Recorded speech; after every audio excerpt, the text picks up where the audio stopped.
నమస్తే, నా పేరు హెచ్ వసంత కుమార్, వికలాంగుల హక్కుల జాతీయ వేదిక అనంతపురం జిల్లా అధ్యక్షుడిని. 2025 మెగా డిఎస్సిలో ఏ విధంగా అయితే ఒక దళిత నిరుపేద అంధ వికలాంగుడికి అన్యాయం జరిగిందో మీడియా మిత్రుల ద్వారా గౌరవ ఆంధ్రప్రదేశ్ ముఖ్యమంత్రి చంద్రబాబు నాయుడు గారికి, విద్యాశాఖ మంత్రి నారా లోకేష్ గారికి, వైద్య శాఖ మంత్రి సత్యకుమార్ యాదవ్ గారికి తెలియజేయాలనే ఉద్దేశంతో ఈరోజు ఈ సమావేశం ఏర్పాటు చేయడం జరిగింది. మెగా డిఎస్సిలో సెలక్షన్ లిస్ట్ వచ్చినప్పుడు అంధుడికి అంజనప్పకు కాల్ లెటర్ వచ్చింది. కాల్ లెటర్లో మెడికల్ చెకప్ చేయించుకురావాలా అని చెప్పేసి జీజీహెచ్ అనంతపూర్కి రెఫర్ చేసినప్పుడు ఒక సాధారణమైనటువంటి ఆప్థమాలజిస్ట్తో మెడికల్ చెకప్ చేయించి అతనికి ముందుగానే మాట్లాడుకున్నట్టుగా 30% వేయడం జరిగింది మెడికల్ చెకప్లు.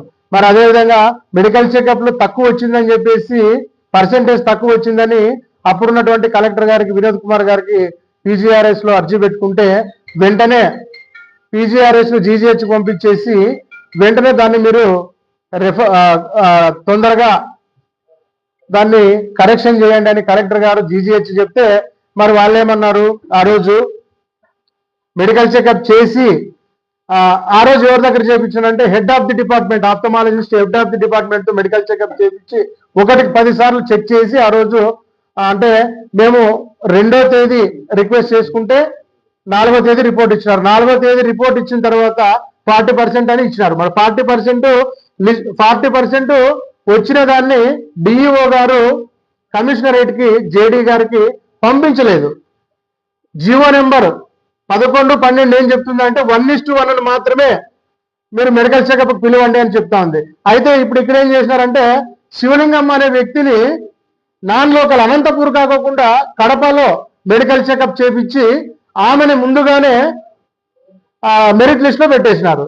కాబట్టి దీని ప్రకారం ఏం అర్థం చేసుకోవాలంటే ముందుగానే కరస్పాండెన్సీ జరిగింది. ఆర్జేడీ దగ్గర, డిఈఓ దగ్గర, కమిషనర్ దగ్గర, అందరి దగ్గర కరస్పాండెన్సీ జరిగింది అనేది ఖచ్చితంగా అర్థమవుతుంది. మరి దీని విషయమై రాష్ట్ర వ్యాప్తంగా ఎక్కువ అన్యాయం జరిగిందని ప్రతి జిల్లా నుంచి ఎక్కువ కంప్లైంట్లు పోతే ప్రతి ఒక్కరు కోర్టుకు ఆశ్రయిస్తే అప్పుడు కోర్టు ఏం చేసింది, డిఎస్సి కమిటీ అని ఒకటి పీజీఆర్ఎస్ ఏర్పాటు చేసింది. మరి ఆ పీజీఆర్ఎస్ లో కూడా సంబంధిత మెడికల్ చెకప్ అన్ని చేయండి అని చెప్పేసి సంబంధిత స్టేట్ లెవెల్ బోర్డు పంపించినారు. మరి అదే క్రమంలోనే అంజనప్పకు విజయవాడ జీజీహెచ్ చెకప్ చేయించుకోండి అని చెప్పేసి లాస్ట్ 2 months బ్యాక్ చెప్పినారు. మరి అక్కడి నుంచి వాళ్ళు ఎల్వి ప్రసాద్ కంటి ఆసుపత్రికి రెఫర్ చేసినారు. మరి ఎల్వి ప్రసాద్ కంటి ఆసుపత్రిలో చేసినటువంటి ప్రతి చెకప్ మా దగ్గర ఉంది, మేము మీకు ముందు పెడతాము. ఆ చెకప్ ప్రకారము ఎంత పర్సెంటేజ్ వస్తుందో మీరే చెక్ చేయండి. మేము ఊరినే ఆధారాలు లేకుండా మాట్లాడటం లేదు, ఖచ్చితంగా మేము మీకు ఆధారాలతో సహా ఇస్తాము. మీరు ఎంత పర్సెంటేజ్ వస్తుందో మీరు ఈ ఆంధ్రప్రదేశ్లో వద్దు, తమిళనాడు వద్దు, కర్ణాటక వద్దు, వేరే స్టేట్లో భాష రాని వాళ్ళకి ఆ టెస్టులు చూపించండి, వాళ్ళు ఎంత వస్తుందో అని చెప్తారో దాన్ని మీరు కన్సిడర్ చేయండి. సో కాబట్టి మేము మీకు ఏం చెప్తున్నామని అంటే ఖచ్చితంగా మెగా డిఎస్సిలో అన్యాయం జరిగింది, వికలాంగునికి 1:1 నిష్పత్తిలో మాత్రమే పిలవాలా అని జీవో నెంబర్ ఎంఎస్ నెంబర్ 1112 చెప్తుంది. మరి అటువంటప్పుడు ఏ విధంగా మీరు ఆ శివలింగంను ముందుగానే పిలుస్తారు, ఎందుకు మీరు ఆమె చెప్పిన రిపోర్ట్ని మీరు కన్సిడర్ చేస్తారు? మరి అంజనప్పది ఎందుకు మేము ఈ కారణం చేతనే అంజనప్పని మేము డిస్క్వాలిఫై చేసినాము అని ఇంతవరకు డిఈఓ గారు కానీ, ఆర్జేడీ గారు కానీ, కమిషనర్ కానీ ఎందుకు ఇవ్వలేకపోతున్నారు? మేము ఇది మాటలు చెప్పి ఊరికే వదిలిపెట్టే ప్రసక్తే లేదు. మేము ఈరోజు మీడియా ముఖంగా ప్రభుత్వాన్ని హెచ్చరిస్తున్నాం, జాగ్రత్త. ఖచ్చితంగా రాబో రోజుల్లో అంజనప్పకు న్యాయం జరగకపోతే ఖచ్చితంగా రోడ్డు మీదకి వస్తాం. ఏ విధంగా అయితే 2025 ఆగస్టులో వికలాంగుల సర్టిఫికేషన్ రీవెరిఫికేషన్ లో పెన్షన్లు ఆపినారో ఆ విధంగా మరొకసారి రోడ్డు మీదకి వచ్చి వికలాంగుల సత్తా ఏంటో చూపించే రోజు ముందుగానే వస్తుందని హెచ్చరిస్తున్నాం. కాబట్టి ఎక్కడ కరస్పాండెన్సీ జరిగిందో మీరు ఒకసారి అధ్యయనం చేయండి.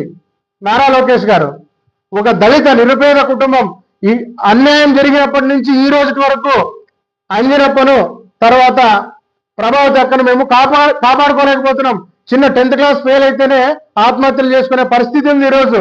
మరి దాదాపుగా అంటే 10 సంవత్సరాల నుంచి వేచి చూసి నిద్ర లేకుండా అన్నం లేకోకుండా కష్టపడి చదివి డిఎస్సిని సాధిస్తే ఈరోజు అంజనప్పకు ప్రభావతక్కకు అన్యాయం జరిగింది. మరి వాళ్ళు ఏ క్షణంలో ఏమవుతారో అని కుటుంబ సభ్యులు కంటికి రెప్పలా కాపాడుకునే పరిస్థితి వచ్చింది. మరి అంజనప్పకైతే ఆ షుగర్ ఉండడం వలన ఉండే రెండో కన్ను కూడా పాడైపోయే పరిస్థితి. ఆ పిల్లలకు షుగర్ వచ్చి ఆ టెన్షన్ లో ఏమైపోతున్నాడని కుటుంబ సభ్యులు ఆ అబ్బాయిని కాపాడుకునే పరిస్థితికి వచ్చింది. కాబట్టి దీన్ని దృష్టిలో పెట్టుకొని వికలాంగులు రోడ్డెక్కే పరిస్థితి రాకోకుండా ఖచ్చితంగా ఒక్కసారి అధ్యయనం చేసి ఎక్కడైతే అన్యాయం జరిగిందో వాళ్ళని శిక్షించి వికలాంగునికి న్యాయం చేయాలని మేము ఈ వీడియో పూర్వకంగా తెలియజేస్తున్నాం. లేదంటే రాబో రోజుల్లో ఖచ్చితంగా రోడ్లెక్కే పరిస్థితి వస్తుందని హెచ్చరిస్తున్నాం.